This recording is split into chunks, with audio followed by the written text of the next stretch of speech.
Every day, thousands of people land on my #1 ranking article on Eastern spirituality. These people are certainly not looking for history. They're not looking for simply identity.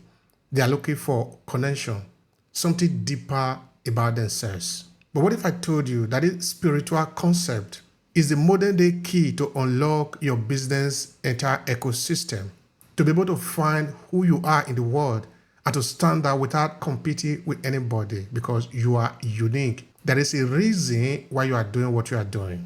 Well, in case you are seeing me for the first time, my name is Obehi Ewanfoh. I am the host of the Obehi podcast and the founder of Aclasses Media, where we help businesses to build up their legacy and able to stand out in the competition because you are unique. You are uniquely made. You never need to compete with any person. All you need to do is to hone your story, to build a connection between who you are and what you are doing for the people that you are serving. In Eastern spirituality, we have a concept called Ehi. It is believed by Eastern people to be your divine guardian, your unique spiritual counterpart. See it as your pre-existing guardian angel, therefore the story of your genius, chosen before you were even born. This concept among the Yoruba people of Nigeria is referred to as Ori, and among the Igbo people is known as Chi, which is why you will hear names like Chukwuemeka, Chukwudi, Choma, and Chinedu, just to name a few. It's essentially talking about God consciousness and the spiritual nature of human being and our possible origin. So I encourage you to read the full article. It's quite a lengthy article from where these 3 videos are extracted from. If you have taken a look at my name, you will see that I am called Obehi. Now this is the story behind it.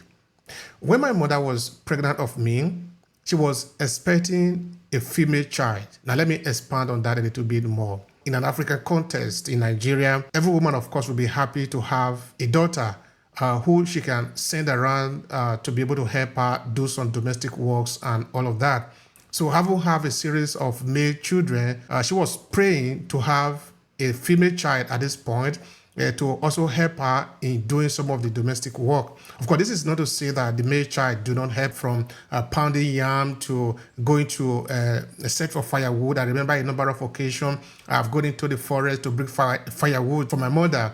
This is something that, of course, we just have to do because it was a question of necessity. But of course, there is a difference between a male and a female child.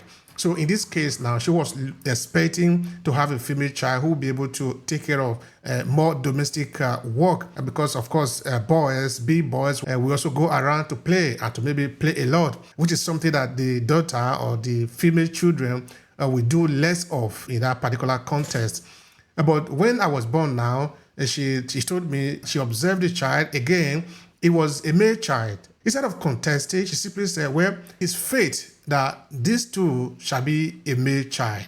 Therefore, Obehi is in the hand of divine will, which is to say that the fact that I am having another male child is beyond just my decision. It's a decision that is coming from a higher authority than me. Therefore, Obehi Oye. But of course, I will simply not be called Obehi Oye because that would be a longer name, even though there are some people that have that name. It was therefore shortened for Obehi. Now the question is Ehi, Obo Ehi. So I have explained to you what is the meaning of Ehi as a divine guardian of an individual that is connecting between you and the ultimate reality at the source where you are coming from. Now the question will become very important. If all of us have story, have origin, and in the case of business, every one of us have a reason, have a deeper reason why we do our business or why we decide to embark on our mission as founder, being able to look at a particular situation and say, I am going to be the one to resolve that problem. And I'm going to do something about it. Therefore, I'm going to build my business around that. How come some founders still find themselves invisible? Well, there is an answer to that. It's because the modern business world, the digital noise, is a disruption machine. It's a commodity trap. It tells you to copy what's working for others or to sound professional and to hide your real story. And in doing so, it disconnects you from your real power, forcing you to compete on price just to survive in the market. So you have a choice. You can keep trying to compete in the commodity trap, a race to the bottom that make you exhausted and invisible, or you can reclaim your divine, unique story, the reason behind why you are doing what you are doing. So in this video, I have made mention of Ehi just to let you know that there is a deeper reason why many founders are doing what they are doing, that you can actually frame your story through which you can communicate your message to the people so they can resonate with them. Because you are not serving everybody, you are serving a specific audience. But how do you differentiate yourself? How do you find your Ehi, your inner companion in this journey that you are in? That is what we are going to be talking about in the second video. So make sure you check it out. Subscribe and turn on the notification so that when that video show up, you will be notified of it. See you in the next video.